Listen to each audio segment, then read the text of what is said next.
Assalamualaikum warahmatullahi wabarakatuh. Selamat bertemu kembali dengan saya Sony Firdaus, guru program keahlian pemasaran SMK Negeri Raja Polah, Kabupaten Tasikmalaya. Pada kesempatan kali ini, saya akan membahas mengenai apa itu komunikasi bisnis.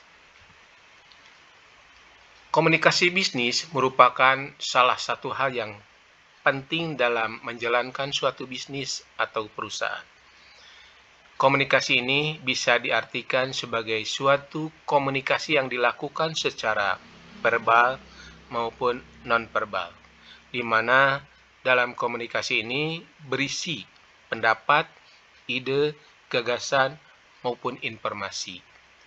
Komunikasi ini dapat dilakukan secara personal maupun impersonal. Ada beberapa unsur dalam komunikasi, di antaranya yaitu saluran atau channel, yaitu media, sarana, atau alat untuk menyampaikan pesan. Bisa dilakukan secara lisan, tatap muka atau melalui telepon maupun tulisan berupa memo, email, atau aplikasi pesan singkat. Kedua yaitu pengirim pesan, yaitu orang yang mengirimkan pesan. Yang kedua, pesan, message, ini pesan yang disampaikan oleh pengirim pesan, isinya bisa berupa pendapat, ide, gagasan, atau informasi. Selanjutnya, penerima pesan, yaitu orang yang menerima pesan. Selanjutnya ada umpan balik atau feedback, yaitu tanggapan atau reaksi dari penerima pesan atau pesan yang disampaikan. Adapun tujuan komunikasi bisnis diantaranya 1. Memberikan informasi, yaitu memberikan informasi kepada pihak lain tentang hal yang berkaitan dengan bisnis. Selanjutnya, memberikan persuasi, yaitu menyampaikan pesan dengan cara yang membuat orang lain terpengaruh untuk setuju dengan pilihan yang ditawarkan. Selanjutnya, melakukan kolaborasi, yaitu melakukan kolaborasi atau kerjasama bisnis dengan orang lain, kelompok maupun organisasi. Manfaat komunikasi bisnis adalah terbagi dua, yaitu manfaat internal dan manfaat eksternal. Manfaat internal bisa dirasakan oleh komponen dalam perusahaan, pegawai, manajer, bahkan oleh CSO sekalipun. Kemudian manfaat eksternal, yaitu manfaat yang timbul akibat komunikasi bisnis yang dilakukan dengan pihak ketiga.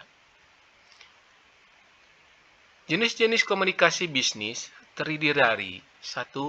Komunikasi menurut ruang lingkupnya, yang terdiri dari komunikasi internal dan komunikasi eksternal. Yang kedua, komunikasi menurut cara penyampaian pesan. Ini bisa berupa komunikasi lisan maupun komunikasi tertulis. Yang ketiga, komunikasi menurut perilaku.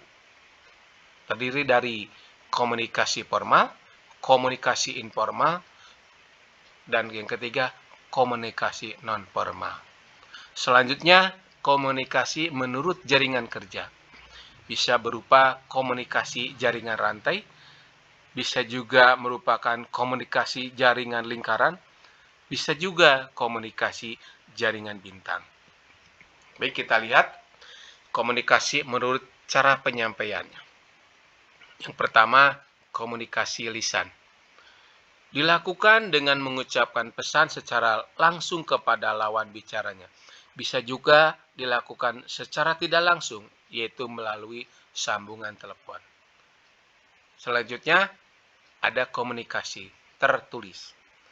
Dilakukan dalam bentuk tulisan seperti pesan yang dikirim melalui memo, email, atau aplikasi pesan singkat.